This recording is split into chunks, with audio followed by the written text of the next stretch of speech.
Olá, sejam muito bem-vindos a mais um episódio do Qualisolo Conecta, o seu espaço para conversar com profundidade e clareza sobre ciência do solo, agronegócio e decisões que impactam o campo.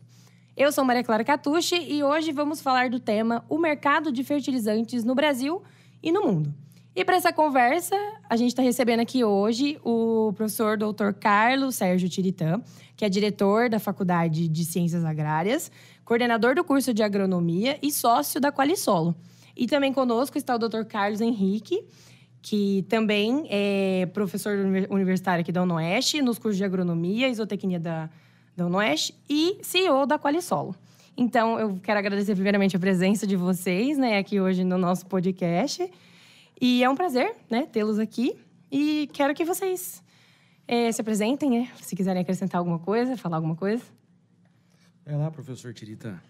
Bom, como você disse, né, sou professor aqui da universidade, atualmente também com algumas funções administrativas, mas a carreira é docente, né? A grande atuação é professor e é o que a gente gosta de fazer. E também tem essa participação aí na empresa Qualisolo, né, voltada aí para a questão de análise de solo, interpretação e recomendação também de calagem e adubação para as culturas agrícolas.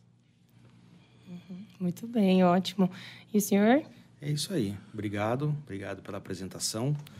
Mas, como o Tiritã falou, a nossa principal formação é docência, né? Nós estamos aqui, eu já estou estou na universidade há 20 anos, né? Esse ano completei 20 anos de docência, desenvolvendo pesquisa e ministrando aulas para os cursos aí agro e zoo, né?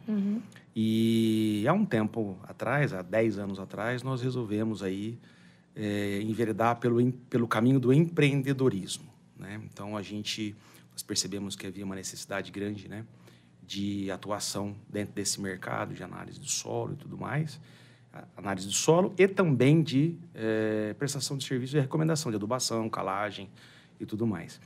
E, a partir de então, nós conseguimos, né, trazer essas duas vertentes, né, respeitando o espaço de cada uma, mas trabalhando forte para sempre trazer o conhecimento para a cadeia produtiva do agro.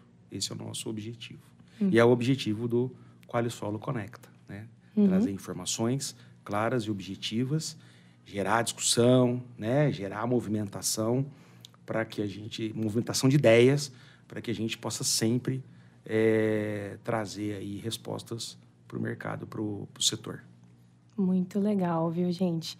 Eu queria, então, já que a gente já começou a abordar o assunto, eu quero começar perguntando para vocês, né, professor Sérgio, nessa parte de fertilizantes, eu acho que uma das primeiras perguntas, assim, é para saber como está essa parte do cenário do mercado global, assim, dos fertilizantes hoje.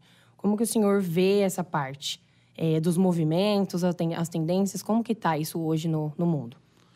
Então, o mercado de fertilizante, ele é um mercado que ele tem uma concentração grande, praticamente hoje nós temos algumas multinacionais, grandes empresas, que dominam esse mercado de fertilizantes. A gente separa, né, os fertilizantes em fertilizantes nitrogenados, fosfatados e potássio. O Brasil, apesar de a gente ter uma agricultura muito forte, uma pecuária muito forte, nós temos uma dependência muito grande da importação de fertilizantes, tanto dos nitrogenados, fosfatados e potássio. Mas, principalmente, nós temos um problema muito sério, né, nos fertilizantes potássicos, porque nós praticamente importamos quase 100% dos fertilizantes potássicos. Hoje, do que o Brasil consome, do que a agricultura consome, nós produzimos próximo de 5% a, no máximo, 7%, 8% dos fertilizantes potássicos. Para nitrogenados e fosfatado, a dependência não é tão grande como é no caso dos fertilizantes potássicos. Mas, para potássio, realmente, nós dependemos muito do mercado externo. E, principalmente, né, de dois países, a Rússia e o Canadá, né? Na verdade, aí a Ucrânia, a Bielorrússia também contribui, mas a importação forte de fertilizantes potássicos vem desses dois países. Então, isso é um ponto que chama bastante atenção, essa concentração e essa dependência da importação de fertilizantes, no caso, potássico, né? Então, é sempre um assunto que a gente gosta de deixar bem claro, gosta de chamar a atenção também dos alunos, e acho que aqui é também um momento oportuno de se levantar esse dado, e isso mostra que nós temos que ter um cuidado muito grande com a utilização desses insumos, porque nós dependemos dessa importação. E, às vezes, não é só ter dinheiro, porque, às vezes, tem que ter a disponibilidade desses países também de estarem liberando esses insumos, né, para que os nossos produtores possam estar trazendo isso do mercado externo. Uhum. Eu vou até aproveitar que o senhor citou, né, essa questão da Rússia ser uma das maiores importadoras aqui do fertilizante para o Brasil, né? Nessa parte, a gente estava até conversando um pouquinho antes de começar o podcast, né? Das questões que estão acontecendo no mundo, assim, a parte de conflito, Ucrânia, Rússia. Como que está sendo? Isso tem afetado aqui no Brasil? Ainda não tem afetado tanto? Como que está sendo essa parte aqui de afetar o nosso país, né? Para esse tema. Então, isso é um ponto bem interessante, que quando, né, foi declarado a guerra entre Ucrânia e Rússia, nós tivemos um problema muito sério com relação ao fertilizante potássico. Os preços dispararam, se criou praticamente aí um caos, dizendo que não iria ter fertilizantes potássicos, né, não só para a agricultura brasileira, mas, de maneira geral, para outros países também. Hoje a gente vê já vamos dizer assim, uma acomodação, né, do mercado. Uhum. Mas isso realmente, vamos dizer assim, acendeu uma luz do quanto a gente é dependente em relação a esse mercado, né? Porque são dois países, né? Eu falei da Rússia, mas a Ucrânia também é um grande produtor de fertilizantes, né, potássico, mas não só potássico, eles também produzem bastante fertilizantes nitrogenados. Mas a pergunta que não quer calar. Nós temos capacidade de produzir fertilizante potássico? Nós temos jazidas, nós temos... Então, hoje, em exploração, nós temos uma única mina, né, que produz fertilizante potássico solúvel, que é no estado de Sergipe, né, cidade de Vassouras, tá? Mas com uma produção muito pequena, em torno de 400 a 500 mil toneladas, sendo que nós consumimos, então, aí, próximo de 15 milhões de toneladas. Mas nós temos reservas, né? O Brasil tem algumas reservas, né, até significativas, de fonte de minerais que podem produzir KCl, mas que ainda não tem, né, liberação dos órgãos ambientais. Por exemplo, né, nós temos no estado do Amazônia uma reserva enorme de potássio, mas que tem um problema sério hoje de liberação de órgãos ambientais. Então, a gente não pode contar, pelo menos por enquanto, em relação a isso. Nós temos outras reservas também, né? Minas Gerais tem bastante potássio, mas são fontes vamos dizer assim, de pedras um pouco mais complicadas e que a gente consegue explorar fertilizantes potássicos de menor solubilidade, né? Isso pode ser uma alternativa, pode ser um caminho, né? Mas precisa de acompanhamento técnico, precisa de mais estudos, né, em relação à utilização dessas fontes, né? Só seguindo, né, nessa sua linha de raciocínio. Hoje, por exemplo, para que a gente possa explorar potássio lá na foz do Rio Amazonas, não é isso? Isso. Quanto tempo que é necessário entre todos os estudos, né, dos órgãos ambientais e de estruturação de mineradora e de extração realmente da rocha, de exploração da rocha? Então, na verdade, o grande problema está realmente na questão da liberação ambiental, né? Porque essas reservas, elas estão em locais, né, vamos dizer assim, de áreas controladas, né? Principalmente reservas indígenas. Então, isso com certeza vai demandar bastante tempo para que consiga, né, as empresas possam obter todas as licenças. Se conseguir isso, depois o processo de produção, de fábrica, ele também leva um tempo, né? Mas a gente acredita que isso não deve entrar em operação, pelo menos dentro aí de 5 a 10 anos, praticamente não dá para contar com essa questão dessa produção de fertilizantes potássicos. Apesar das reservas serem muito grandes e fontes muito boas. Sim. A qualidade, ela supera ou ela se equipara ao que vem do exterior? Não, daria para ter produtos, né, de qualidade muito boa, semelhante ao que se produz no Canadá, na Rússia, né, na Ucrânia, no Oriente Médio, né, que se produz também. E a reserva é grande? A reserva é grande, muito grande. Muito potássio. Isso existe também, acho, principalmente por conta da preservação, né, dessas áreas. Mas aí, puxando, então, para esse gancho, como a gente não consegue extrair aqui do Brasil, né, mas aí a gente acaba exportando.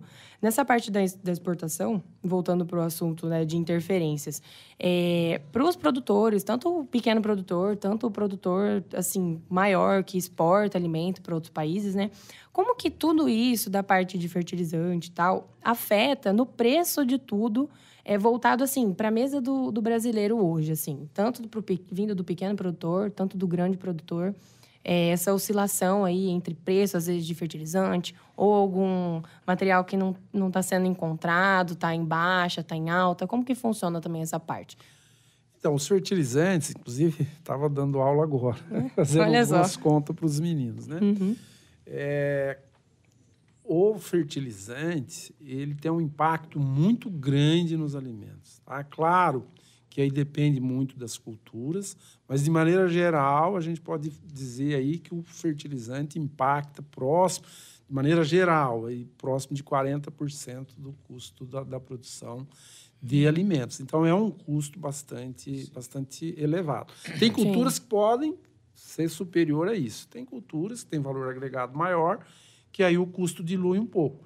Mas se a gente tivesse que trabalhar mais ou menos com um número médio, né, pensando em produtos que vai direto para a mesa do consumidor, custo próximo de 40%. Então, não é baixo, é um custo elevado. Né? Sim. Inclusive, acabei de fazer uma continha lá na lousa, mostrando para os meninos, porque isso traz uma responsabilidade muito grande para a gente, porque é custo alto, é custo elevado. Então, a gente não pode errar, tem que usar muito bem e tentar tirar o máximo de proveito possível.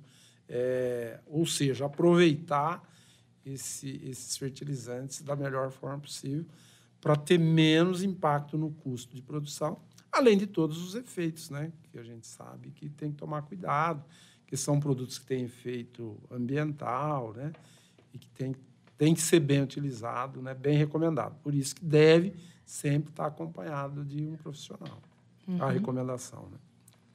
E aí está a importância de uma excelente amostragem de solo, daí está a importância, né, de se ter uma análise de solo bem feita e de uma recomendação bem estruturada, de acordo com a necessidade de cada ambiente de produção. Porque olha só o impacto que o fertilizante tem na mesa do brasileiro, na mesa do consumidor.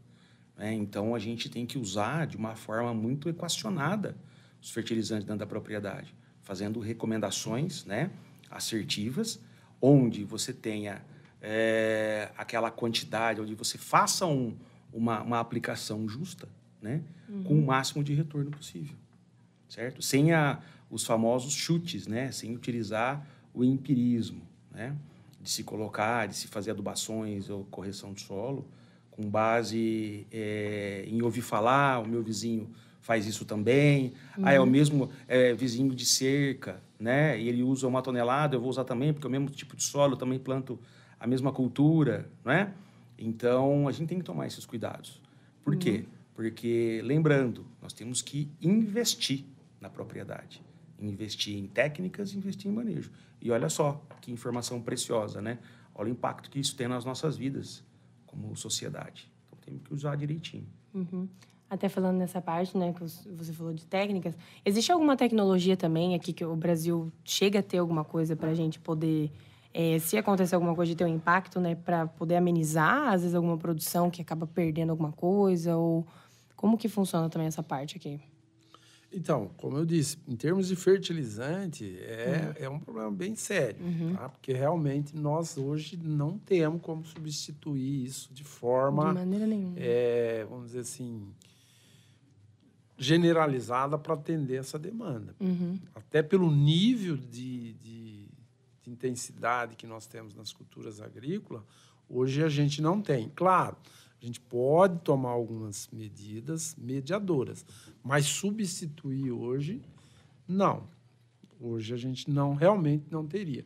Se caso a gente tiver um problema com a importação desses fertilizantes, a agricultura brasileira ela é extremamente afetada em termos de nível de produtividade e produção que nós temos hoje. Então, isso é um problema bastante sério.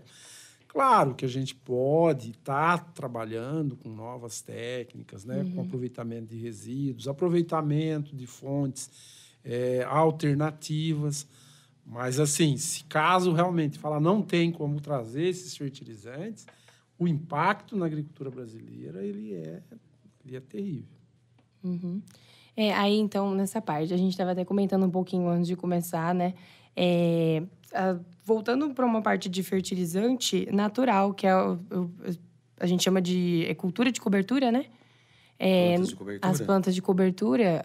Nesses casos, professor, como que a gente poderia estar utilizando também essas plantas? Mesmo que o processo seja um pouco mais demorado, né? Como que essas plantas elas são utilizadas? Assim, um mecanismo, né? Qual que planta primeiro para depois plantar a outra, para o solo estar mais fertilizado? Como que funciona essa parte também? Então, aí você entrou num assunto, né, que muda um pouco a questão, que é um olhar mais, vamos dizer assim, de forma mais equilibrada para o sistema. Sim, né? Então, a nossa base produtiva é o solo. E o solo, ele precisa de alguns cuidados. E os primeiros cuidados, né, numa recuperação de solo, passa por algumas técnicas que a gente chama, né, calagem, gessagem e fosfatagem. Essas três técnicas, ela altera de forma significativa a qualidade, o padrão de solo. Tá? E nessas três aí, o Brasil ele tem, vamos dizer assim, condições melhores. Então, o Brasil tem calcário, então dá para se fazer calagem. O Brasil tem uma certa quantidade de gesso, então dá para fazer gessagem. O Brasil tem uma certa disponibilidade de fósforo, que seria fósforo, como você disse, fósforo de reatividade menor, que o Brasil também teria condições de atender. Não tudo, não a agricultura como um todo. Mas para se iniciar uma agricultura mais, vamos dizer assim, mais equilibrada ou pensando em efeitos a médio e longo prazo, isso você poderia estar trabalhando com essas técnicas e aí sim buscar culturas que ajudem, vamos dizer assim, na questão do aproveitamento de alguns recursos, como o adubo nitrogenado, que são as culturas que fazem a fixação biológica do nitrogênio. Então, isso são técnicas que ajudam bastante, inclusive, hoje se fala muito em agricultura regenerativa, mas eu gosto sempre de deixar bem claro que quem regenera é o solo. Então, você primeiro regenera o solo. Aí você vem com culturas que ajudam o processo. E uma dessas culturas são as culturas leguminosas, que elas fazem esse processo de fixação biológica e elas trazem de forma, entre aspas, gratuita para o sistema um dos três componentes, né, essenciais, que é o nitrogênio, que é um daqueles itens que eu falei, que é a adubação nitrogenada. Então, aí você estaria tendo, sim, vamos dizer assim, uma maneira de um dos três, do nitrogênio, do fósforo, do potássio, estar trazendo o nitrogênio. E é claro que a hora que você você fez a melhoria do solo, você traz essa cultura que acrescenta nitrogênio, isso vai ajudar no aproveitamento também um pouco maior do fósforo e do potássio. Mas são técnicas que levam um certo tempo, né? Não é uma questão que você faz assim de uma hora para outra e você está com tudo funcionando, né? Sim, a parte do prazo. Agora, é uma questão interessante, ó. Você abordou a questão do nitrogênio, né? Dado ao princípio de produção de nitrogênio, nós, do Brasil, não teríamos uma capacidade muito maior de produção de nitrogênio aqui dentro de casa, né, do que nós temos hoje? O que nós produzimos hoje em termos de nitrogênio significativo para tocar a agricultura brasileira? Então, a adubação nitrogenada, no caso, eu falei bastante de potássio, né? Nitrogênio, hoje estima-se mais ou menos que o Brasil importa aí mais de 60% ainda dos fertilizantes nitrogenados. Então, é bastante também, né? Porque nós temos poucas unidades produzindo fertilizantes nitrogenados no Brasil. Aí seria mais uma questão de política pública ou associação, participação, né, que eles chamam aí, né, público-privado, para a produção de fertilizantes, né? A Petrobras, ela produz algumas unidades produzindo nitrogênio no Brasil. Inclusive, tem uma história bem interessante, aqui próximo, Três Lagoas, era para a gente ter uma fábrica de produção de amônia, que, a partir da amônia, dá para se fazer a ureia, que é o principal fertilizante nitrogenado consumido no Brasil e no mundo, né? Sim. Mas essa fábrica está parada. A primeira expectativa era de estar produzindo fertilizante nitrogenado em 2014. Nós estamos em 2025. E já tem investimento de mais de 3 bilhões de dólares lá. Mas essa fábrica continua parada. A Petrobras já tentou negociar, inclusive, com uma empresa russa, mas o processo não andou. Tá? E seria uma fábrica muito grande. Daria para produzir aí uma quantidade bem significativa, ajudaria bastante. Então, o caso do nitrogênio, daria para o Brasil estar produzindo mais, sim. O custo não é baixo, né? Produzir não é baixo, né? A gente precisa... O nitrogênio está no ar, tá? É que não dá tempo de falar tudo como se produz aqui.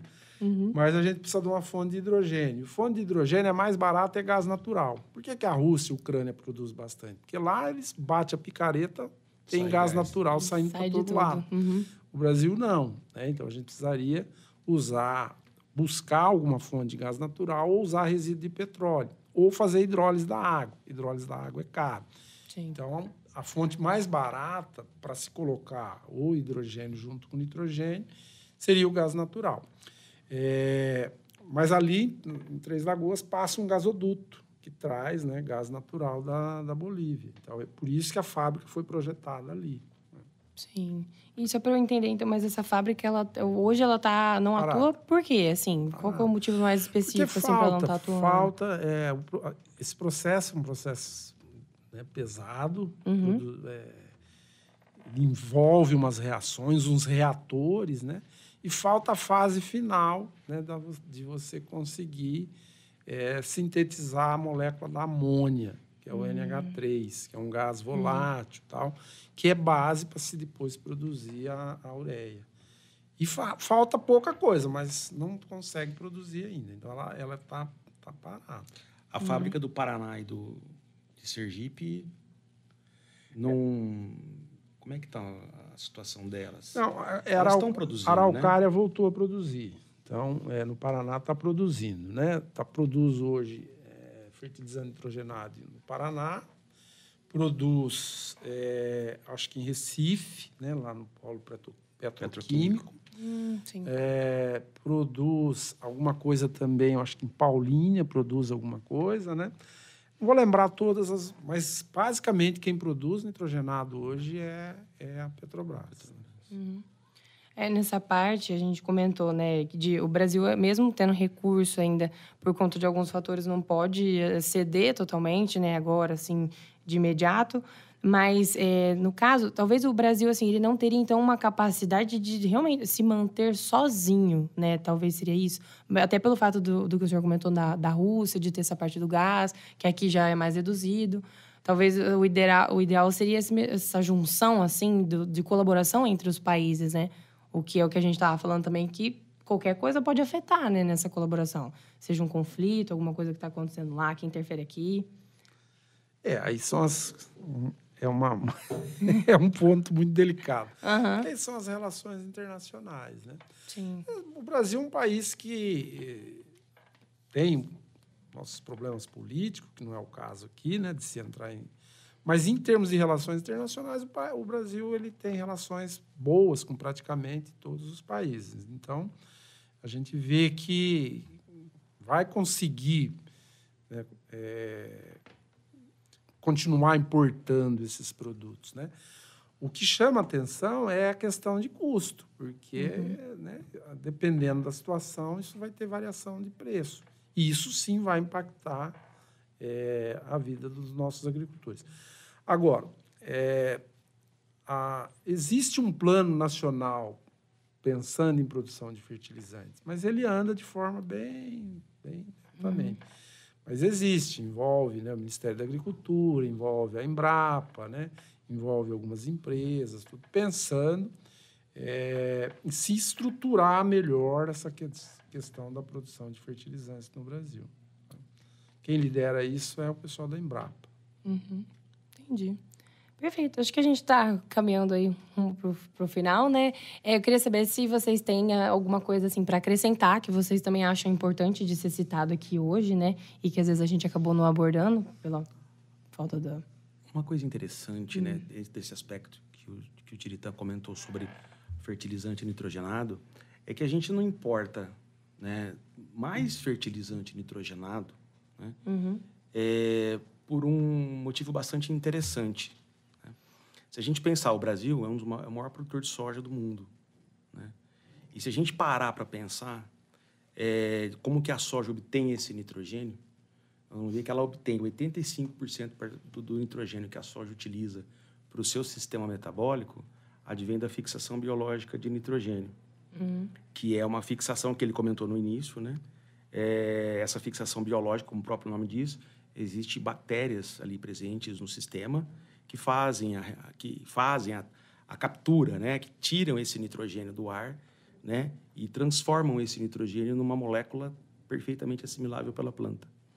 Né? E se não fosse isso, né, nós precisaríamos de muito mais nitrogênio do que hoje a gente consome. Né? Olha só que interessante. Com certeza, o custo de produção dessa cultura seria bem maior. Ou não é, Tiritã? Sim.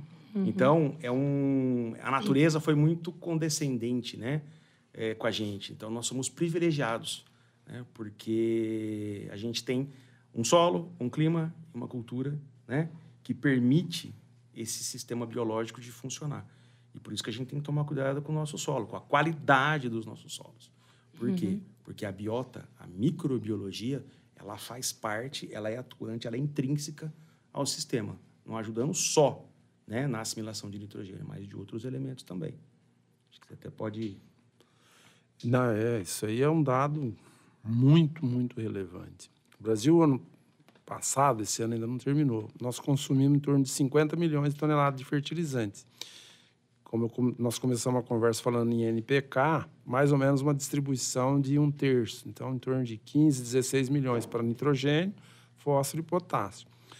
O Brasil deve plantar quase 50 milhões de hectares de soja. Então, se a gente fosse fazer fertilização com nitrogênio na cultura da soja, a gente precisaria, fora os 16 milhões de toneladas, mais 20 milhões ou 25 milhões de toneladas de nitrogenado. Isso aí não existe no mundo. Ou seja, a gente não plantaria soja. Ou não plantaria os 50 milhões de hectares de soja. Então, isso é uma técnica maravilhosa. E aí, o Carlos já deu detalhes da técnica, mas vale ressaltar que isso tem uma participação muito forte de 2 pesquisadoras brasileiras. Como você é mulher, é bom sempre enaltecer. Joana Dobenheim, já falecida, mas atualmente uma pesquisadora, Maria Ângela Hungria, aqui do lado nosso, Embrapa Soja, que continua estudando e continua trabalhando nesse processo de fixação biológica do nitrogênio. Então, isso é fantástico.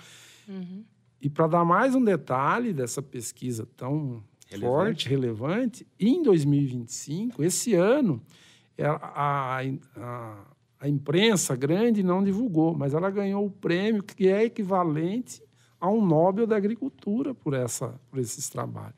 Então, é muito relevante uma pesquisadora brasileira, né, ter um reconhecimento como esse no mundo.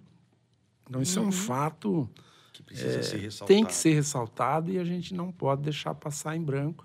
É uma conquista brasileira e de pesquisa brasileira, né? E mulher, até para incentivar que vocês, né, estão sempre aí quebrando barreiras, né? É muito importante a gente ressaltar mesmo, e muito legal quando a gente tem participações brasileiras assim nessas questões mundiais, né? E é um assunto tão importante para a gente tratar. Agora, para a gente poder finalizar, né, puxando todos esses assuntos, para vocês deixarem assim uma dica, principalmente para os produtores aqui da nossa região, né, nessa parte do uso ou da compra, do manejo aí do fertilizante, o que vocês deixariam assim de dica para os produtores aqui da nossa região, de Presidente Prudente, do Oeste Paulista? Olha, a dica, eu tenho que sempre reforçar o que eu sempre falo para os meus alunos, falo para os meus agricultores, falo para todo mundo. Olhe com muito carinho para o solo. O solo é o grande patrimônio do agricultor, mas, sem dúvida, é o grande patrimônio da humanidade. É através do solo que a gente consegue produzir, que a gente consegue gerar alimentos, que a gente consegue produzir quantidade com qualidade.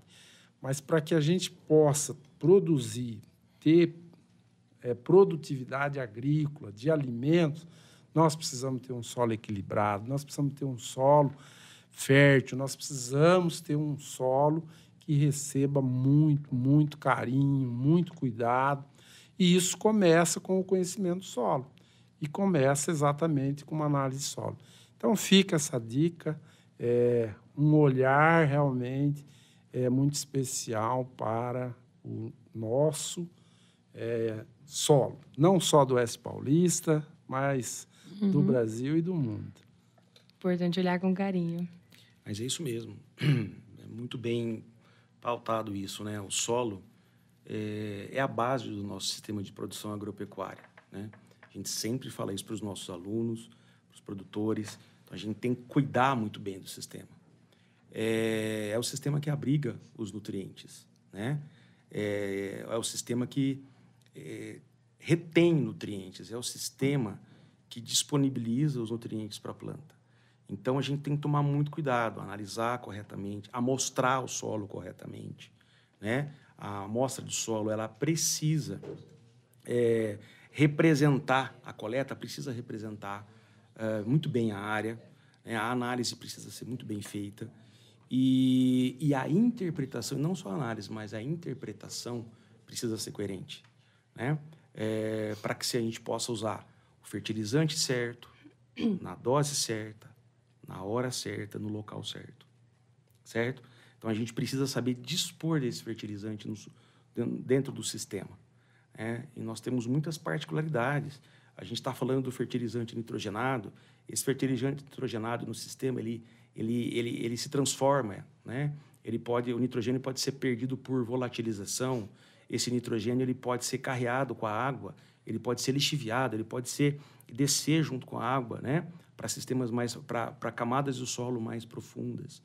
Então, assim, nós precisamos cuidar muito bem do solo. Para quê? Para que esse solo possa reter o máximo de nutrientes, todos eles, né? Principalmente aqueles que são mais complicadinhos, como o nitrogênio, especialmente, né? O nitrogênio, e que isso possa trazer para o sistema produtivo qualidade e produtividade.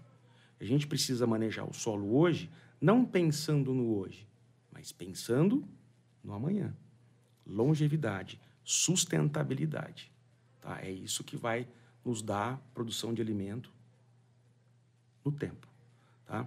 E sempre lembrando, sempre trabalhar não com agricultura extrativista, mas uma agricultura produtiva, né? Ou seja, aquela agricultura que sempre deixe, né, para as outras culturas, para as outras gerações, algo de bom, né, para ser aproveitado. Tá? Então, fica uma dica, fica um recado para os nossos agricultores, agricultores do Oeste Paulista, agricultores do Brasil, né, que saibam olhar, né, com olhos bem específicos, com muito carinho, o fertilizante, o solo, processos de adubação e manejo de culturas. Então, mais uma vez, eu quero agradecer a presença de vocês e a gente chegou ao fim do Qualisolo Conecta. Então, para você que nos assistiu, este foi mais um episódio do Qualisolo Conecta. A produção desse podcast é minha e da Ana Clara Magro. Contamos com o apoio técnico de Fernando Santos e João Pedro Roque. E a supervisão foi do professor Homero Ferreira. Se esse conteúdo te ajudou a tomar decisões melhores no campo, siga a Qualisolo nas redes sociais, compartilhe e envie suas dúvidas e sugestões pra gente. Eu sou Maria Clara Catucci e a gente se encontra no próximo episódio. Cuidem bem do solo. Até mais. Obrigado, até mais.